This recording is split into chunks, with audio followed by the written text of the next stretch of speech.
Well, good morning, everybody. First thing I'd like to do is take you to my Twitter feed and just show you a tweet that was sent to me by Casey here.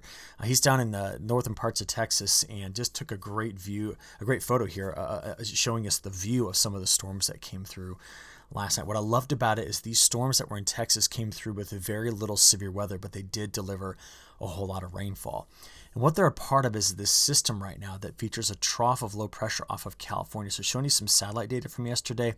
Watch the storms all throughout the perimeter of this trough. So they were in the west, stretching up to the Pacific Northwest, but we'll keep an eye right down here initially at where these storms really just popped over parts of New Mexico and Texas before the sunset.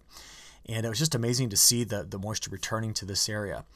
Now, I spent the last couple of days in the Pacific Northwest, and while I was out here, I did see, I was over here in Coeur d'Alene, Idaho, which is just to the east of Spokane. And again, we had another day where a lot of these storms were just popping off the mountains here. Kind of reminding me a bit of what sometimes the summer convective pattern looks like, although the spin is a bit different in the atmosphere. A lot of times what promotes this is more clockwise rotation in the flow around these big highs. But I was fascinated to see here on satellite the low, the very small kind of mesoscale low that was right here in the stratocumulus cloud deck. See it right there? Just off the coast of Washington. Just fascinating to see that. And I want to show you one last animation here from yesterday, and we're going to go to this part of Minnesota, because throughout the day yesterday, there was a frontal boundary that had very strong winds aloft. Can you see the winds diving in this direction? These are deep in the atmosphere, wrapping themselves around this deeper low. And what you notice here is that there was a very well-defined frontal boundary at the surface and just kicked off this sharp cloud edge on the backside. I just kind of find it fascinating to look at this, and to know that I have access to this data is just so great. We all do. I also want to show you too. You can see the snow right here that's underneath the cloud field from earlier in the week. Just the heavy snows in the UP of Michigan. All right, where we're going with this pattern is that this deep upper level low that has continued to plague the Northeast, Ontario, Quebec, the Eastern Great Lakes, it's slowly moving out and it's taking the cold air with it. We see the next deep trough that slid through California delivering this moisture, just continuing to open up but move into the southwest. And that is what's going to promote more storms in this area here over the next couple of days. So the map I'm drawing on here just shows the last 72 hours of total accumulated precipitation through 5 o'clock this morning. And again, look at the rainfall totals down here in an area that desperately needs it. Now, the severe storm risk today is going to stretch from Texas into Oklahoma and up into Kansas, but we could be watching for thunderstorms kind of all throughout this area that's been shaded by the Storm Prediction Center. And as we go into the day tomorrow on Friday, the 5th of May, we once again see in Texas over the lower Mississippi River Valley, Nebraska, this area of storms. And as we watch where the near-term precipitation is headed, it is going to be hitting some of those dry areas we have been talking quite a lot about over the last several weeks. So let's go in and take a look at the high-resolution models here. So let's go back. I was looking at this just before we started recording. 7 a.m. this morning on Thursday. Now, we're watching just some of the remnants of last night's precipitation, but again, the main feature is the depth of the trough that's over California. So as we just play forward throughout the day today, I'll be watching this. This is kind of front of mind for me, because we know that parts of Oklahoma, Kansas, Missouri, and then a large, broader area around and north of that needs a lot of precipitation. We need to bring up those soil moisture values in this area and return some moisture. So a little bit of a disappointing trend in the model right now. I'll just keep talking about this. We do see the precip going through Kansas, eastern Kansas, Arkansas, southern Missouri, and into southern Illinois.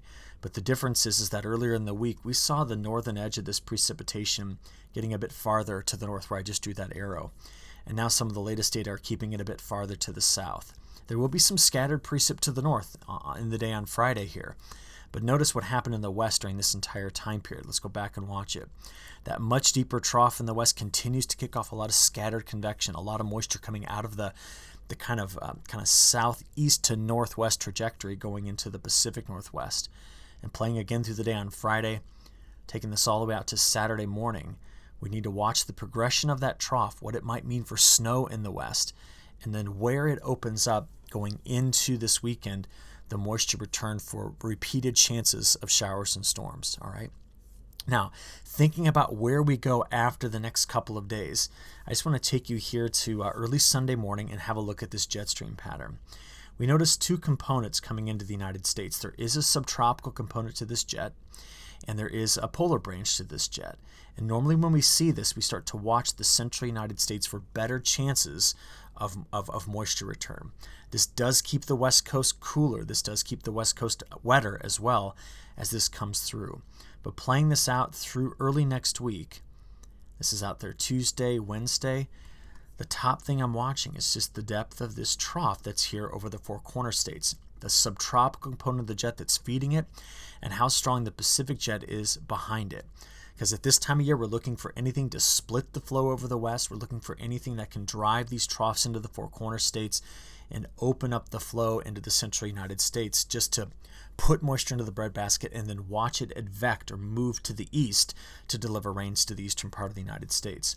So this is May 11th, getting out there into the 12th, the 13th, and the 14th. And the thing I start to see out by day 10 is that the jet wants to put the trough that had been over the west back out here into the kind of Gulf of Alaska. And then it wants to kind of split this flow up a little bit, but bring it back together, something like this. And that's giving us a very interesting signal in the week 2 pattern as the Pacific jet retracts. So these are going to be top of mind things in this pattern going forward. I think a lot of it's in response to the ocean temperature pattern, which we're going to spend some time tonight discussing, and also here in the MJO transition. But what's important about it is this. I want to show you 3 different models, all forecasting the next 7 days of total accumulated precipitation. Now, as you look at this particular map, I draw it a little differently than I do the other ones. This is from the WPC, the Weather Prediction Center. And I put hard contours on a 1/2 inch and also on 1.5 inches. So you can see the 1.5 inches in here. Now you notice that this is trying to deliver, the WPC is trying to deliver a lot of moisture into some areas that, should they get this drink, then combine it with the heat that's coming in, is going to give the crop that's getting planted now or was just planted a big jump start. You do notice that it is also keeping the dry line out a bit farther into central Kansas, Oklahoma, and Texas than previously forecast. We see how wet it is in the Pacific Northwest in the WPC. But let's now take this. This is a curated product by the National Weather Service, and let's now pull out the individual models. What we're going to see in the individual models is some discontinuity in exactly where they're going to put down precipitation, because the pattern is really starting to behave more like what we see in very late spring and in summer. And what I mean by that is this. This is a dew point temperature map. This dry air that's been in place here is going to be kicking out. And as I play this, let's just look at it for the content, not exact numbers. As we just play this out through the weekend, this is into Friday and Saturday, we just continue to see the Gulf opening up, sending moisture into these areas. But because we're looking at subtle features, not deep, deep lows that roll through, the precipitation events are going to be largely driven by the convection, the storms, and where their outflow takes them. All right, so through Saturday, getting here into Sunday, Monday, Tuesday, we're just going to keep playing out. What I am watching for is anything to stop this transport of moisture over the next 7 to 10 days. And what it would look like is a bunch of blues coming in like this. And you notice we're out to next Thursday, going into Friday, Saturday, and Sunday, or out to Saturday at least. We don't see that occurring. So you've already seen what the next 7 days looks like from the WPC. This is the next 7 days from the European model. Now notice, there's some places in here like, well, wait a minute, why is it going to miss me here or here or here or here? The reality is that the model doesn't probably have the best handle on those particular spots. And we do see quite a bit of heavy precipitation coming into certain corridors. But this is the European solution. This is the GFS. So European and the GFS over the next 7 days. The point is that we're going to have to watch daily the radar to see where the storms initiate, how they plow through the moist air to initiate new storms, and that's going to be the pattern we're going to sit in here. Now, to show you what the models are doing, I might as well look at them. Here's the GFS left, European right. And we have already got ourselves out through Friday.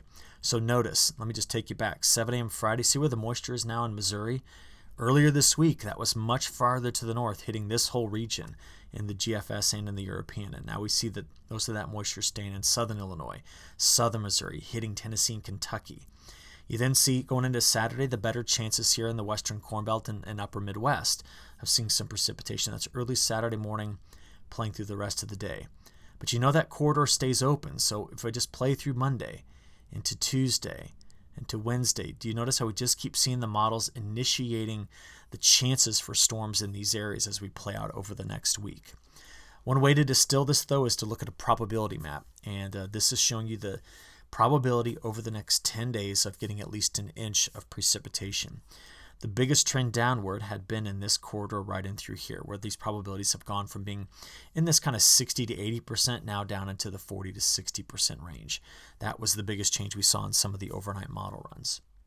Now from here, let's go take a look at what the pattern's going to do after this. And I've shown you the the European model all week. I want to show you the GFS ensemble because it's very much in alignment with this.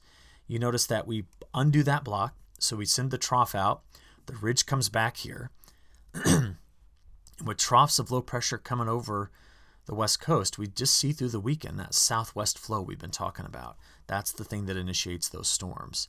But going out there in the next week, Wednesday, Thursday, and Friday, we remember that in the models, we take the trough that had been over the west coast and move it out. That warms up the west. We start to see some split flow coming in like this. And going in that full week 2 time period, there's a lot of warmth in this pattern. I think a lot of isolated convection storms because nothing about this pattern shuts down the Gulf of Mexico. So if you have a look, day 8 through 14, European model, CPC, I see a lot of open Gulf here. Now I realize the models are drier around the upper Midwest. And we're going to wait to see how storms that initiate in the plains and western Corn Belt move into the Midwest. That will be important to watch going into this week 2 time period. From here, I do want to mention, though, that we are expecting with the depth of the trough in the west some more snow there.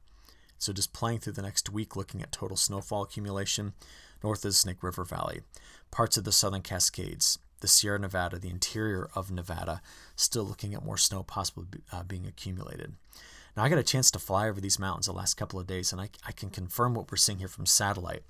Just showing you the last kind of clear day of the Sierra Nevada. Just take a look at the snowpack here.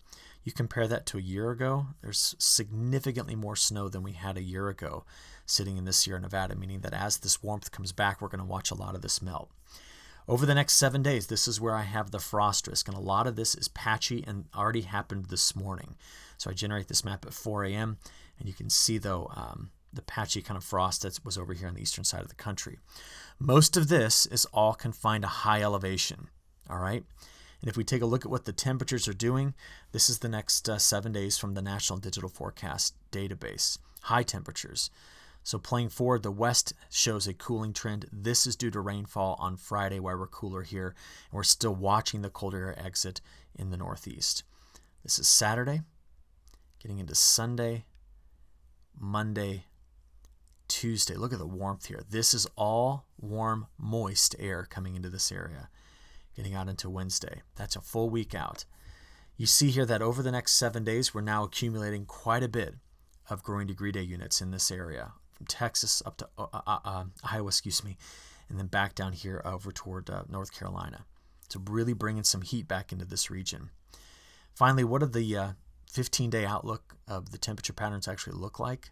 We see the colder weather in the west now, but by the time we get out there day 5 through 10, the ridge that had, the trough that had been over here will start to move to the west. At least it's shown up really well in the models doing that. So day 10 through 15 shows a lot of moderation and a lot of warmth from the Canadian prairie through much of the rest of the United States. You see what's going on with the cooler air down here? Remember that week 2 time period had a lot of storm activity down here. So therefore cloud cover, precipitation, and cooler conditions. All right, last couple things here. I want to show you next what's going on in South America. We talked about this yesterday. I said, listen, we do see the almost no precipitation being forecast here. But I said, but it's not far off of normal. Notice that that is just barely, a quarter of an inch to a half inch drier than average for this time of year, but very wet south of that in a narrow band. And to show it to you in the model runs, this is again what the next 10 days looks like. So we just play this out. This is a normal weakening of the monsoon in the month of May, and where the heaviest rains are going to be running around the periphery of this. So potentially very heavy rain for that later planted safrinha crop in southern Brazil. Just to show you though, this is an area where we're now drier that over the last month was wetter. So that's why I'm not concerned about the dryness now. We had a lot of moisture in this region over the last month. And in tonight's in-depth report, we're going to spend a lot of time just talking about what this current ocean temperature means, because we do get tomorrow on the 5th new long-range weather updates from the European model. I'm excited to see what those are going to show us. But I think there's going to be a year where we're talking about El Nino, again in its competition with the negative PDO signal, which wins out, and where would this Bermuda high sit this year? That's still the main focus for me as we plan for this longer range forecast. All right. So with that, I'm going to go ahead and wrap this one up, and we will talk to you again tonight in the in-depth report. Thanks.